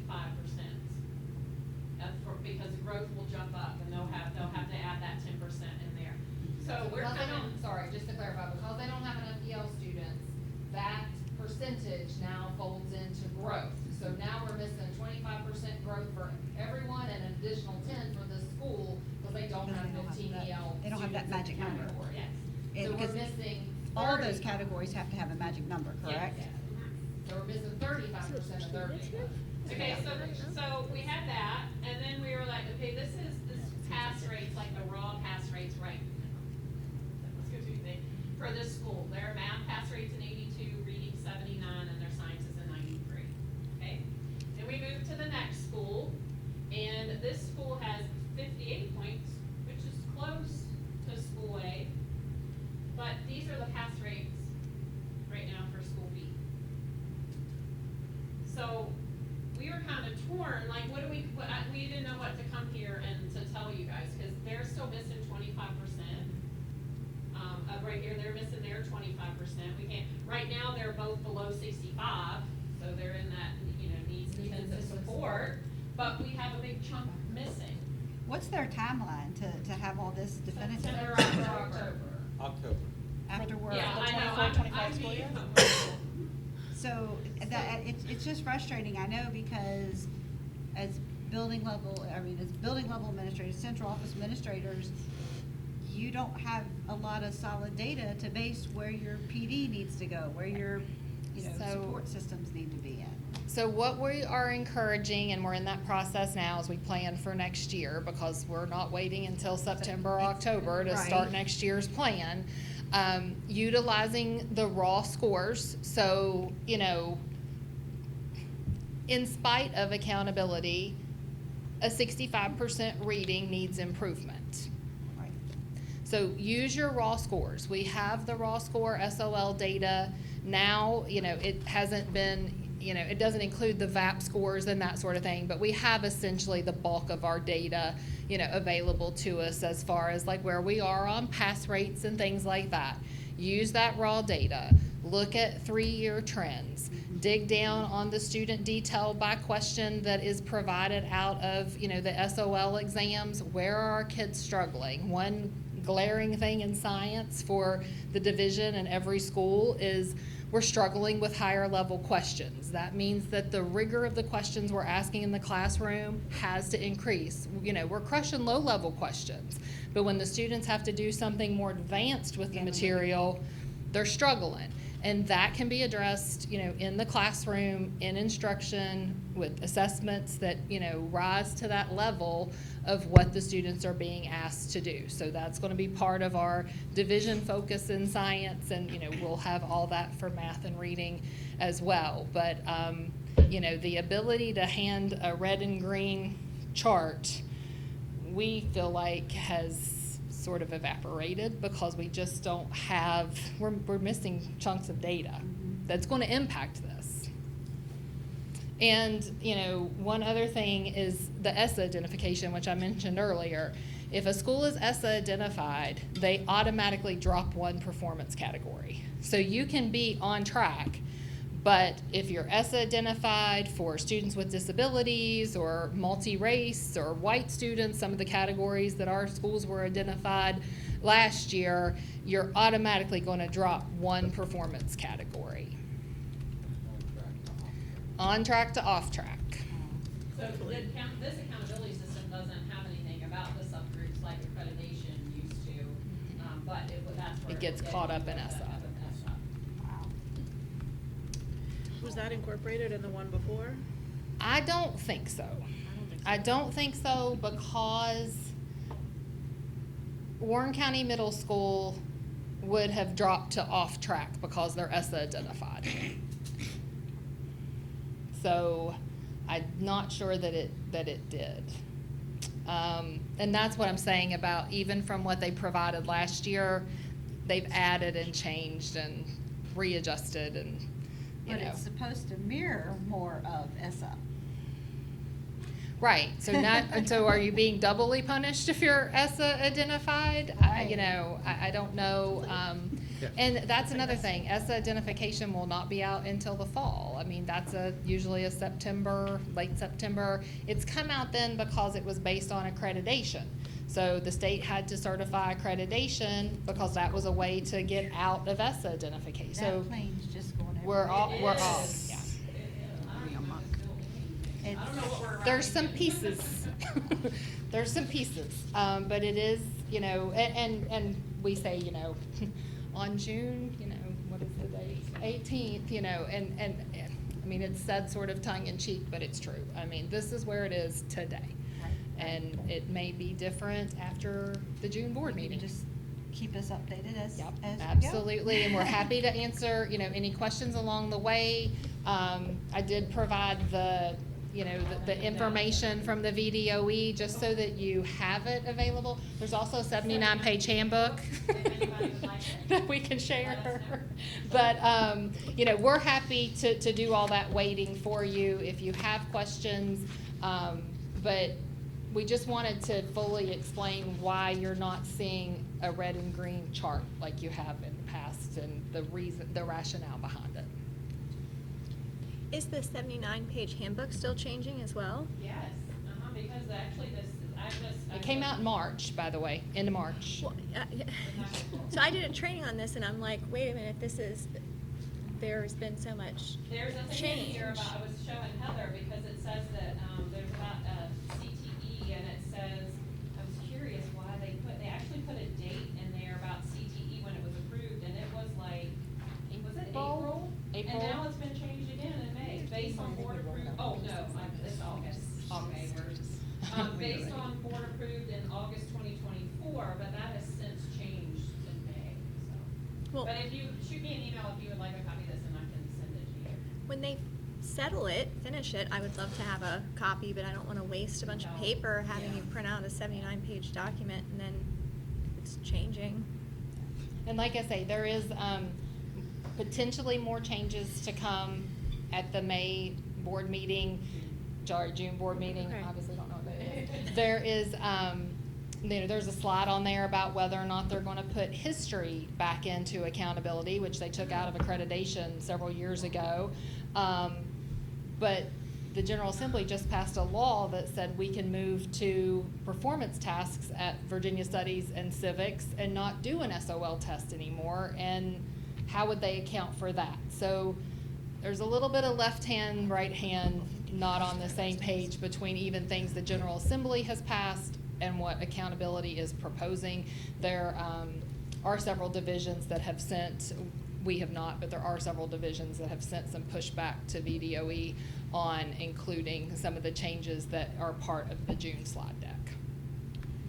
So it's still a discussion. Can you clarify, you mentioned that the subcategories weren't included, so can you just clarify, like all the, Yeah. those groups, how that Yeah. plays into that again? So all of the groups, students with disabilities, Right. the race There's like groups, economically 7 or 9 of disadvantaged, them. yeah. So Right. those used to be broken out in accreditation, like you had your overall pass rate, and then you had your subgroup pass rates. Right, Yep. right. And they're not doing that anymore. It's all just based on, So you won't see that at all, unless you, Until they come around at the end. and like, you ask well, for it. Unless until you're ESSA. identified by the Yeah. federal government Yeah. in that group. Yeah. If you're identified by ESSA in Mhm. that group, then Then you you'll get have it. knocked down. Right. And we will then get a letter from you'll see the saying that, subgroups. yes. And then the you will thing- see That kind of disaggregated data has been around for yeah. years. And, 20, 30 years we're, they've s- done it we're- and like we're, that. s- we're still getting it, we're Yeah. still getting it through our association with the with CIP and the data that they run. They're still separating subgroups so that we can see it, so that we can continue to have a focus on that, and making sure that all of our students, are succeeding. You may remember from the ESSA identification, it has targets each year that go up. So every year, your economically disadvantaged target pass rate to meet, is increasing. So that's still in play out of the federal government side of it for ESSA identification. And I just wanted to mention too, I know at the board meeting at the beginning of the month, Mr. McFadden, you mentioned the school quality profile.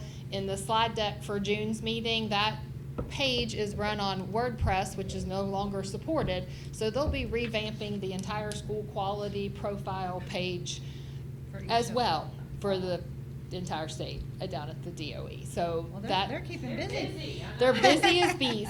They're busy, and they're keeping Denise and I busy. Yes. So, if you have questions, if there's things you want to explore further, please don't hesitate to reach out. But, it's a complicated process. It's new.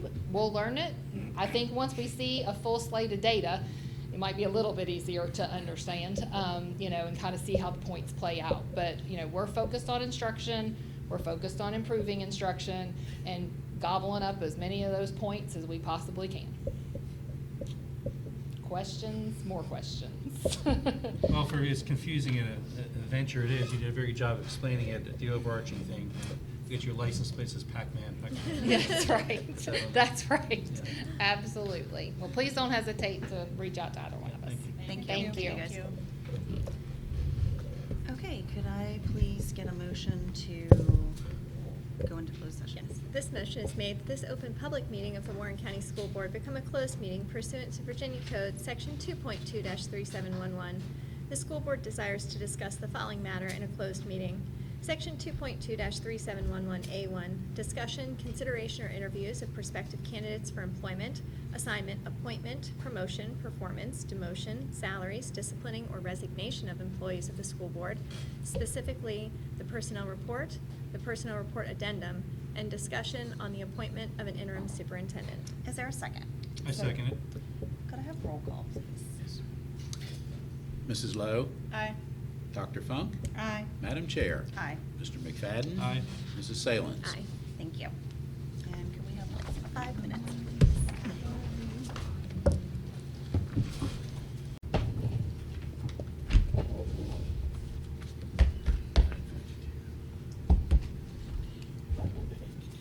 you good? Could you please read us out of closed session? Yes. According to the votes recorded by the clerk, the School Board of Warren County does hereby certify that to the best of each member's knowledge, 1, only public business matters lawfully exempted from open meeting requirements under the Virginia Freedom of Information Act were discussed in the closed meeting to which this certification applies, and 2, only such public business matters as were identified in the motion by which the closed meeting was convened were heard, discussed, or considered by the school board. Is there a second? I second it. Mr. Valentine, could you do a roll call, please? Mrs. Salins? Aye. Mr. McFadden? Aye. Madam Chair? Aye. Dr. Funk? Aye. Mrs. Lowe? Aye. Can I have a motion, please? I move that we officially waive the 90-day notice requirement and agree to Dr. Christopher Ballinger's voluntary resignation pursuant to Section 11 of his contract. Is there a second? Second. Mr. Valentine, could you do a roll call, please? Yes. Mrs. Lowe? Aye. Dr. Funk? Aye. Madam Chair? Aye. Mr. McFadden? Aye. Mrs. Salins? Aye. Is there another motion? I move that the personnel report and the personnel report addendum be approved as presented. Is there a second? I second it. All those in favor, aye. Aye. Opposed, no. Thank you. Another motion. I move to appoint Dr. John David Martin as the interim superintendent of Warren County Public Schools effective July 1st, 2025. Is there a second? A second. Mr. Valentine, could you do roll call? Yes. Mrs. Salins? Aye. Mr. McFadden? Aye. Dr. Pence? Aye. Dr. Funk? Aye. Mrs. Lowe? Aye. Thank you. And we have Dr. Martin here this evening. Dr. Martin, would you like to introduce yourself? He's not new to our board. We have worked with him a few times over the years, and I know you're familiar with our administrators. I am. You've worked I am. closely in our community. I know you have deep roots to Warren County. It's an important community to you, and we're excited to have you here guiding us through this time over the next few months as our board works hard to do our thorough search for new superintendents. So I'm excited to be here, and just to let you know, I'm not here to fill the shoes of Dr. Ballinger. I'm here to follow him, because you really cannot fill the shoes of someone. You just have to follow them. I do know Warren County, and I'm excited to be here. For those of you that have been here a while, I've did a convocation. I've worked with administrators, and everybody has a bottom line here. And the bottom line is whatever it takes for the success of students. That's the bottom line. That will be my bottom line. And as you transition to a new superintendent, my job will be to listen and to learn and to support and to advise.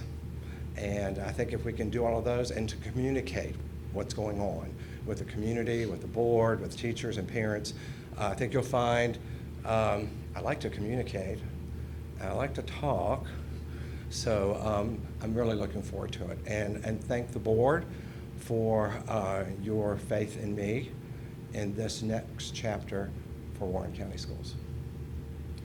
Thank you. Thank you. And if there's nothing else this evening, then we're adjourned.